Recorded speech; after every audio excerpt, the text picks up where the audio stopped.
You don't dream when you coach college football. You have nightmares.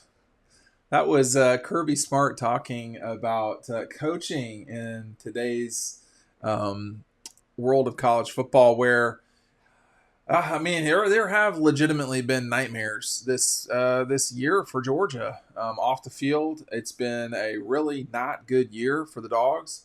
On the field, you know, they've won 29 of their last 30 games. They've won the national championship uh, in the previous two seasons. Um, but Kirby Smart probably has. I wonder what the day is like for him sometimes in terms of time, because there's so much that you're going to need to do when you're running a $120 million, $130 million operation. And there's certain things you can control, and there's a lot of things you can't. You cannot control 85 people. And we saw that, unfortunately, this year. I mean, Jalen Carter had a very bad offseason. You had people who were not in the 85 that got into very serious trouble that led to deaths, unfortunately. And then you just have the basic worrying of coaching. Um, when when when I played basketball in college, I thought our coach Dan Schmatzer, I thought Coach Schmatzer stressed a lot. And he was just like Kirby, man, like really high energy, hardcore high energy. And there were only 15 of us. This guy's dealing with 85. And we didn't play in front of people. We probably played in front of like a couple thousand people. It was nothing. This guy is dealing with it all the time. When you talk to people in Atlanta media, specifically TV folks, I love this conversation with them, man, because it depends on who you talk to a little bit. But those of them, the ones who have been around the block for a while, they'll tell you that Georgia is at least as big a deal as the Braves, if not a bigger deal. And that I remember, I'm not going to say who I was talking to because he wouldn't care, but I'm going to leave him out of it. But we were talking about it at the Orange Bowl, and the Orange Bowl was crazy for some of these TV folks. They were going around the clock. I remember one reporter, she had a 5 a.m. hit. Now, that was at the national championship game in LA. I don't know. I can't remember. My whole point is, though, that Atlanta television is doing it for numbers. They're there to see who the biggest deal is. And we're talking about the Atlanta Braves here. I mean, the Atlanta Braves have been a big deal for a long time. There's nothing nationally. They're one of the largest franchises in sports, and Georgia's bigger than them in the Atlanta market. I mean, that's crazy to me. That's crazy, but it just shows the power of the G, for lack of a better term. But when Kirby talks about you don't dream when you're a football coach, you have nightmares, I bet he's right. I bet he worries more. I know he worries more. I mean, it's insane how much that guy worries. You can see it on his face.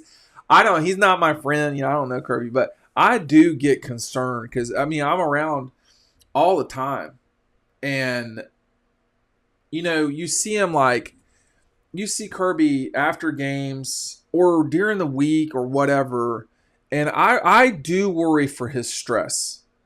That is not made up. I mean, this guy's got children, and obviously has a wife and all that, but it's the kids that.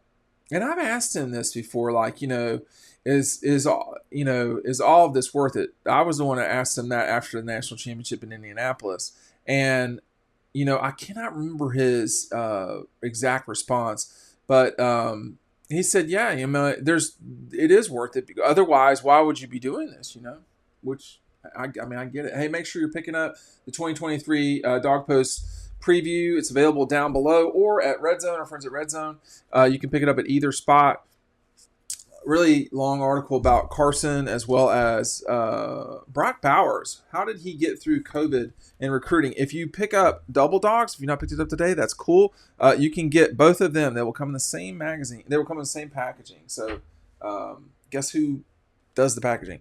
This guy right here is what we're talking about. And I was looking at this the other day because some people are definitely still ordering Dogstruction, which is awesome. This image, and I might do this in the future, this image is an image of relief. This is an image of Kirby after the national championship game against Alabama. I mean, that was a stressful night for him. This is, hey, I knew we'd do this. This is relief. This is joy. That's, to me, I can't really see y'all, I'm sorry. The difference in those two images is I think that's, I bet he worries like crazy.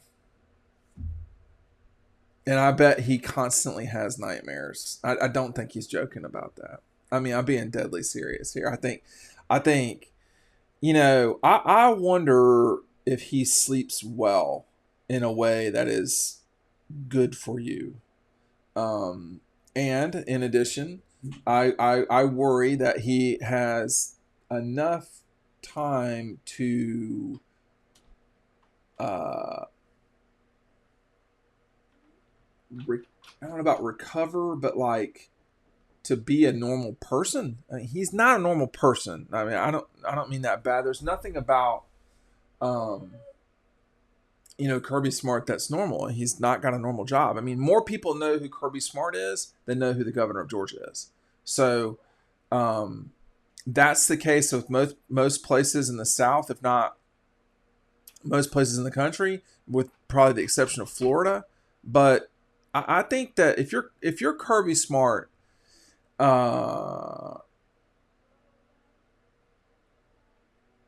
and Matthew Stafford kind of was talking about, I was talking with Matthew one time about this, and it's like he really Matthew hated losing more than he liked winning.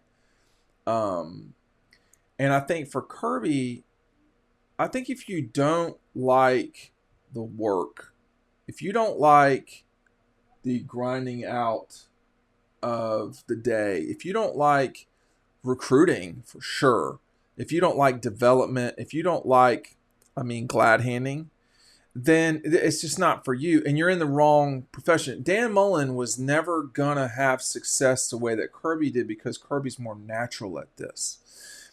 And one thing that Kirby's talked about in different time, at the beginning it was only about, Nick with Kirby. It was like this straight line. And now and so he kind of got tired of those questions, I guess you could say, which I don't blame him. But now he's looking back on that and talking about how Nick, nobody showed him how to run an organization better than Nick, because it really is, it's an organizational thing.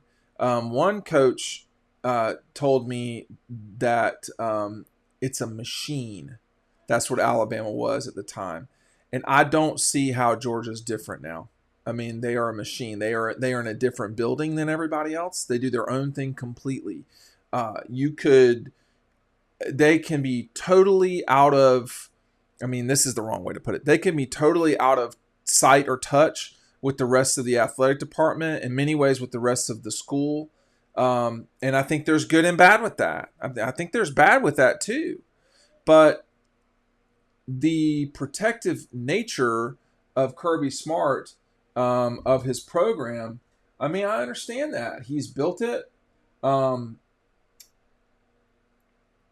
He built it from scratch. He inherited players, but he built it from the day he got there in 2015. And I know what he did, getting Jacob there and Ben Cleveland and everything that went into recruiting those guys. And that was not an easy thing to pull off. So, and then from there, so I do think I do legitimately, worry for him. I should not, but it is concerning that he. I worry if he gets enough, sort of rest, etc., time away. There's another order. Golly, the lights are bright. There's another order, y'all. We appreciate it, and we can't do these things without y'all. Ordering the book and the magazine. Take advantage of that now before I run out of these magazines. I ran out last year. I ordered more, but there's more of y'all now, so make sure you're taking advantage of that. But there's got to be a time. Knowing people and coaching, you do really need. There's got to be a time where you just turn it off. I don't know if he can or does, and that's hey, that's not always good. It's not always good, but I'm a little bit the same way. So it's hard to turn off when you're constantly thinking, and I think he constantly thinks about the dogs.